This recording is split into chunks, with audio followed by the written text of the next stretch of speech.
Aaron Crawford. Let's hear all about Seabourn Expeditions. Yes. Yeah. Well, first, thanks for having me. And yeah, super excited to talk about Seabourn Expedition.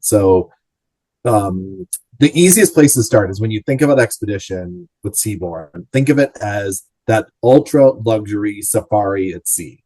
So we have two polar class six ships that are richly appointed, dark woods, really like think of it more like a lodge type experience on there. And this is that elite expedition experience. We've got an amazing team on board.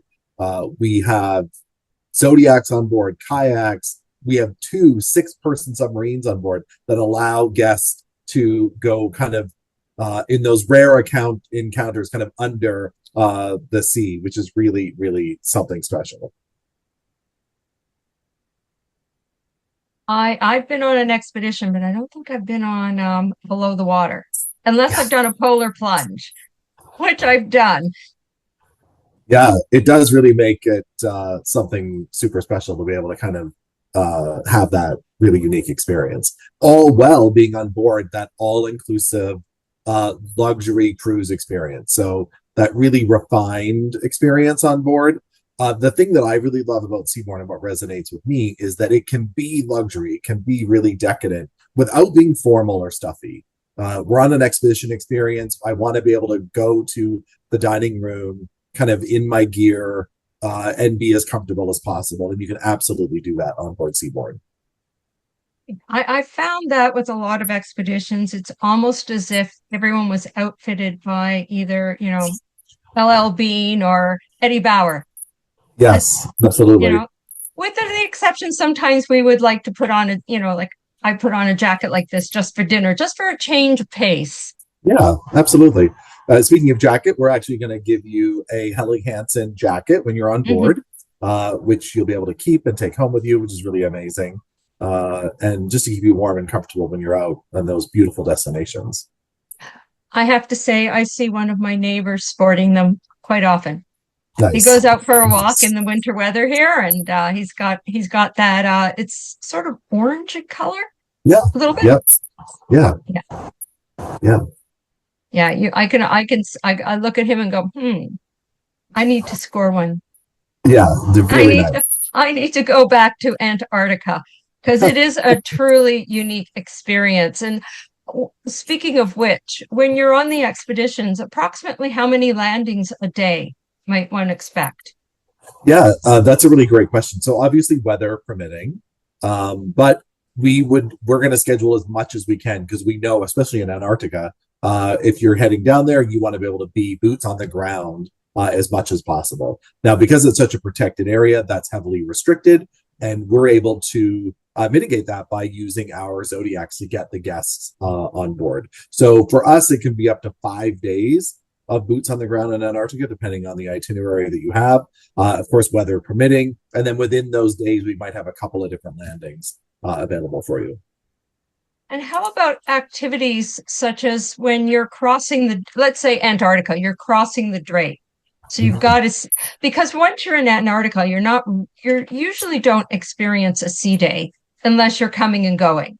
So what sort of activities might be on the ship for the guests? Yeah, great question. So yeah, as you're getting down there and you're having those sea days, we're going to have lots available for you. So everything you would expect on a traditional luxury cruise experience. So of course, the bars and restaurants, the games, a library, spa, gym. The only thing that you won't find on our expedition ship will be a casino. We've Mhm. actually allocated that space for other purposes. But you're going to have an amazing coffee shop, some fabulous dining experiences, and of course, all inclusive. So maybe what you're going to choose to do is spend time in your cabin on that beautiful veranda with your champagne and caviar and just enjoy the amazing view. Right. And then also there's the expedition team that are there. So, Yes. and unlike, other experiences, they're right there amongst you and they're there for you to pick their brains. Yeah, we really want to make this as immersive as possible. And so we know how valuable people's time is. And when they're choosing to go on these types of experiences, they really want to be able to get as much out of it as possible. So we can have 26 expedition specialists on board that, like you just said, guests are going to be able to mingle with during those sea days. But those are really those specialists that are going to be able to help take that whole experience to the next level. So you might be sitting having a conversation with a naturalist, a historian, a marine or mammal expert, an ornithologist, a volcano expert, a submarine captain. I mean, these really are people that know the area better than anyone else. And what an amazing conversation to be able to have over again, maybe some champagne and caviar. That sounds lovely. And I know I seem to be a little fixated on Antarctica, as you can see from my background behind me here. But where else? Where else might we enjoy an expedition? Yeah. So when people think about expedition, Antarctica is often the first one that comes to mind, and rightfully so. Like you had alluded to, it really is something very special that everyone should at least see once. But when it comes to expedition for us, we also can give you the Arctic. So imagine being able to sail from Reykjavik to Anchorage, Alaska, all through the Northwest Passage of Canada to really some of the most remote parts of the world. Something like that as an example. Up around, again, Iceland, Greenland, the Kimberley in Australia, which is a series of fjords in northern Australia, very rarely visited by cruise lines. And Holland America, or Seabourn, sorry, was actually one of the first lines to go to that area. And we partnered with the indigenous owners of that land. So we're, again, be able to provide that really immersive experience in the Kimberley, which again is something that any bird lover, any marine lover should absolutely see. Right. And like one of the key things about expedition is you're often reaching areas that, if not for a ship, there's no other way of you getting there. Absolutely. Especially the Kimberley is a great example of that. The only way to get there is through a ship. And because our ship would be considered small in the scale of things, only 264 passengers, it can get into those really remote areas that other cruise lines just can't do. Plus, the ability for us to move our guests onto a Zodiac and then take them even further into that destination does make it so immersive. Okay. I'm always game to sign up for another expedition. I love it. Yeah, because I don't want to knock all other forms of cruising, but there's something that's so immersive, but yet alone on your own timetable when you're on an expedition ship. I mean, there's so many opportunities to be kept busy or to sit back and just gaze out the windows.